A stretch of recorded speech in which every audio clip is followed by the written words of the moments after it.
కేసీఆర్ ఆయన మాటే శాసనం. అవును, బీఆర్ఎస్లో కేసీఆర్ మాటే శాసనం. కాదన్న ధిక్కార స్వరం వినిపిస్తే అలా వినిపించిన వారు ఎంతటి వారైనా అంతే సంగతులు. వెంటనే వేటు పడుతుంది. ఎవరికైనా ఆయన సలహాలు ఆదేశాలు ఇవ్వడమే కానీ ఎదుటి వారి నుంచి స్వీకరించడం ఉండదు. అటు ఉద్యమంలో ఇటు ప్రభుత్వంలో కేసీఆర్కు కుడిభుజంగా ఉన్న ఈటెల రాజేందర్ ఉదంతమే అందుకు నిదర్శనం. ఒక సందర్భంలో గులాబీ జెండాకు అసలు ఓనర్లం మేమే అంటూ బడుగుల తరపున ఆయన చేసిన ఒకే ఒక్క ప్రకటనే కేసీఆర్ ఆగ్రహానికి కారణం. ఈటెల ఆ ధిక్కార స్వరం వినిపించిన తర్వాత ఏం జరిగిందో అందరికీ తెలిసిందే. అటువంటి కేసీఆర్ ఇప్పుడు వ్యూహాల కోసం, సలహాలు సూచనల కోసం ఎన్నికల వ్యూహకర్త పీకేను శరణు జొచ్చారు. ముచ్చటగా మూడోసారి కూడా అధికార అందలం అందుకోవాలని ఆశపడుతున్న కేసీఆర్ ఇప్పుడు మారిన మనిషి అంటున్నారు. 9 ఏళ్ల అధికారం తరువాత ఆయనకు ఇప్పుడు తెలంగాణలో కేక్ వాక్ పరిస్థితి లేదంటున్నారు.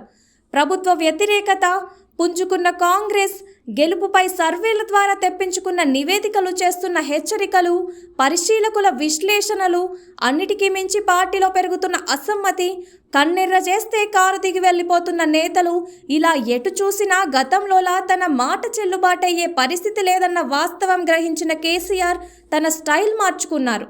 నిన్న మొన్నటి దాకా ముఖ్య నేతలు, మంత్రులకే దొరకని ముఖ్యమంత్రి అపాయింట్మెంట్ ఇప్పుడు అడగకుండానే ద్వితీయ శ్రేణి, తృతీయ శ్రేణి నాయకులకు దొరికేస్తుంది. అపాయింట్మెంట్ దొరకడం కాదు, ప్రగతి భవన్ నుంచే ఆహ్వానాలు అందుతున్నాయి. ఈ మార్పునకు రాష్ట్రంలో మారిన రాజకీయ పరిణామాలే ప్రధాన కారణమని పరిశీలకులు విశ్లేషిస్తారు. పార్టీ శ్రేణులు కూడా అదే అంటున్నాయి. ఎన్నికల పబ్బం గడవగానే పరిస్థితి మళ్లీ మామూలైపోవడం ఖాయమని చెబుతున్నాయి. కాంగ్రెస్ జోరు పెరిగి కమలం రేకులు రాలిపోతున్న నేపథ్యంలో కారు పార్టీ అధినేత కేసీఆర్కు ధీమా స్థానంలో బేజారు మొదలైందని విశ్లేషిస్తున్నారు. నిజానికి కాంగ్రెస్లో జోష్ పెరగడానికి బీజేపీ కేసీఆర్ వ్యూహం కారణంగా ఎంత వేగంగా రాష్ట్రంలో ప్రత్యామ్నాయం అన్న స్థాయికి ఎదిగిందో అంతకంటే వేగంగా యథాపూర్వ స్థితికి జారిపోవడమే కారణమని చెబుతున్నారు.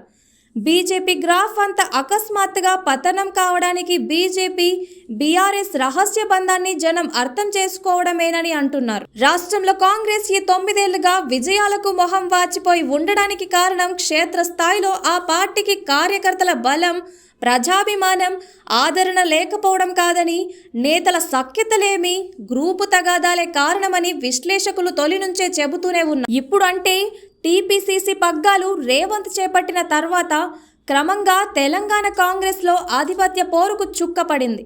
పార్టీ అధిష్టానం కూడా ప్రత్యేకంగా తెలంగాణపై దృష్టి పెట్టి ధిక్కార స్వరాలకు చెక్ పెట్టింది. రేవంత్కు పరిమితంగానైనా స్వేచ్ఛనిచ్చింది.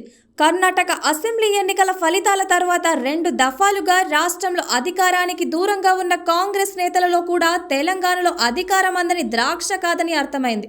దీంతో సమష్టిగా కాంగ్రెస్ అడుగులు వేస్తున్నది. ఈ పరిస్థితే అధికార బీఆర్ఎస్కు ఒకంత ఆందోళన కలిగిస్తున్నది. ఇన్నాళ్ళు తెలంగాణ తెచ్చిన పార్టీగా ప్రచారం చేసుకున్న బీఆర్ఎస్కు ఇప్పుడు కాంగ్రెస్ను జనం తెలంగాణ ఇచ్చిన పార్టీగా చూడడం ఒకంత ఇబ్బందికరంగానే మారింది.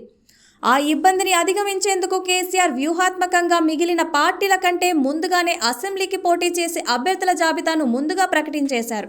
ఎన్నికల షెడ్యూల్ విడుదల కాకుండానే అభ్యర్థుల జాబితా ప్రకటించి కేసీఆర్ చేసిన ప్రయోగం పెద్దగా ఫలించలేదు.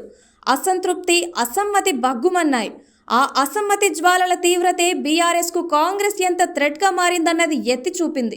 ఇక అప్పటి నుంచి కేసీఆర్ వ్యూహాలు ఒక్కొక్కటిగా బెడిసి కొడుతున్నాయని పరిశీలకులు విశ్లేషిస్తున్నారు. అందుకే కేసీఆర్ అసమ్మతులకు పదవుల పందేరం చేశారని, ఏళ్ల తరబడి భర్తీ చేయని పదవులను కూడా యుద్ధ ప్రాతిపదికన అసమ్మతులతో భర్తీ చేశారని అంటున్నారు. ఇన్ని చేసినా ఎన్నికల తేదీ రోజుల వ్యవధిలోకి వచ్చిన తర్వాత కూడా కారు జోరు పెరగలేదని పార్టీ అధినేత భావిస్తున్నారని అనడానికి ఎన్నికల ప్రచార గడువు ముగింపు దశకు వస్తున్న తరుణంగా గతంలో తాను దగ్గరకు చేర్చి ఆ తరువాత అవసరం లేదు పొమ్మన్న ఎన్నికల వ్యూహకర్త ప్రశాంత్ కిషోర్ అలియాస్ పీకేను శరణుగొచ్చారని పరిశీలకులు విశ్లేషిస్తున్నారు. కేసీఆర్ పీకేను ప్రగతి భవన్కు పిలిపించుకొని గంటల తరబడి చర్చించారన్న సంగతి గురురాజ్ అంజన్ ట్వీట్తో వెలుగులోకి వచ్చింది. ఈ భేటీలో కేసీఆర్ పీకేలు చర్చించుకున్న విషయాలు ఏమిటన్నది వెల్లడి కాకపోయినప్పటికీ ఖచ్చితంగా తెలంగాణ ఎన్నికలలో బీఆర్ఎస్ గెలుపుబాట పట్టడానికి అనుసరించాల్సిన వ్యవహారాలపై చర్చ జరిగిందని అంటున్నారు. అయితే పీకే మాత్రం ఇప్పటికే ఆలస్యం అయ్యిందని, ఈ పరిస్థితుల్లో తాను చేయగలిగే సహాయం ఏమీ లేదని తన నిస్సహాయతను వ్యక్తం చేసినట్లు పార్టీ వర్గాలలో చర్చ జరుగుతోంది.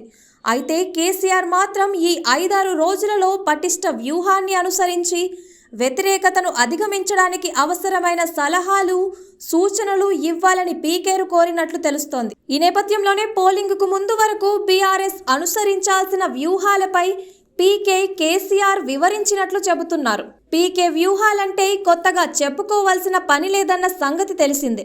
ఇక మిగిలింది కొద్ది రోజుల ప్రచారంలో బీఆర్ఎస్ పీకే ప్రచార వ్యూహాలను అమలులో పెడుతుందని పరిశీలకులు భావిస్తారు. ఇక్కడ ప్రత్యేకంగా చెప్పుకోవాల్సిన విషయం ఏమిటంటే, గతేడాది పీకే సారథ్యంలోని ఐపాక్ టీంతో బీఆర్ఎస్ అవగాహన కుదుర్చుకుంది.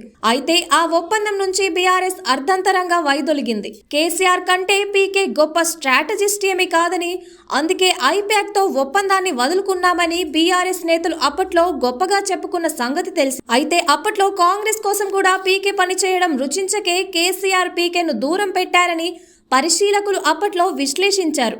ఇక ఇప్పుడు వరుసగా పార్టీ సొంతంగా నిర్వహించుకుంటున్న సర్వేలలోనూ, వివిధ సంస్థలు చేసిన సర్వేలలోనూ కూడా బీఆర్ఎస్ ప్రజా వ్యతిరేకతను ఎదుర్కొంటుందని తేలడంతో దింపుడు కళ్లెం ఆశగా పీకేను కేసీఆర్ ఆశ్రయించారని పరిశీలకులు విశ్లేషిస్తున్నారు.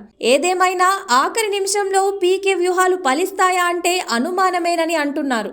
ఇప్పటికే కేటీఆర్ నోట ఓటమి మాట రావడం, ఈసారి గెలిపిస్తే ఇకపై ప్రతి నెల 3 రోజుల పాటు అందుబాటులో ఉంటానంటూ మంత్రి కేటీఆర్ సిరిసిల్ల క్యాడర్కు వీడియో కాన్ఫరెన్స్లో హామీ ఇవ్వడం, ప్రజలతో గ్యాప్ వచ్చిందని, వారికి దూరమైన మాట వాస్తవమేనని అంగీకరిస్తూ ఆయన క్యాడర్తో టెలికాన్ఫరెన్స్లో మాట్లాడిన మాటలు లీక్ కావడం చూస్తుంటే బీఆర్ఎస్లో ఆల్ ఈజ్ నాట్ వెల్ పరిస్థితి ఉందన్నది అవగతమవుతోందని అంటున్నారు.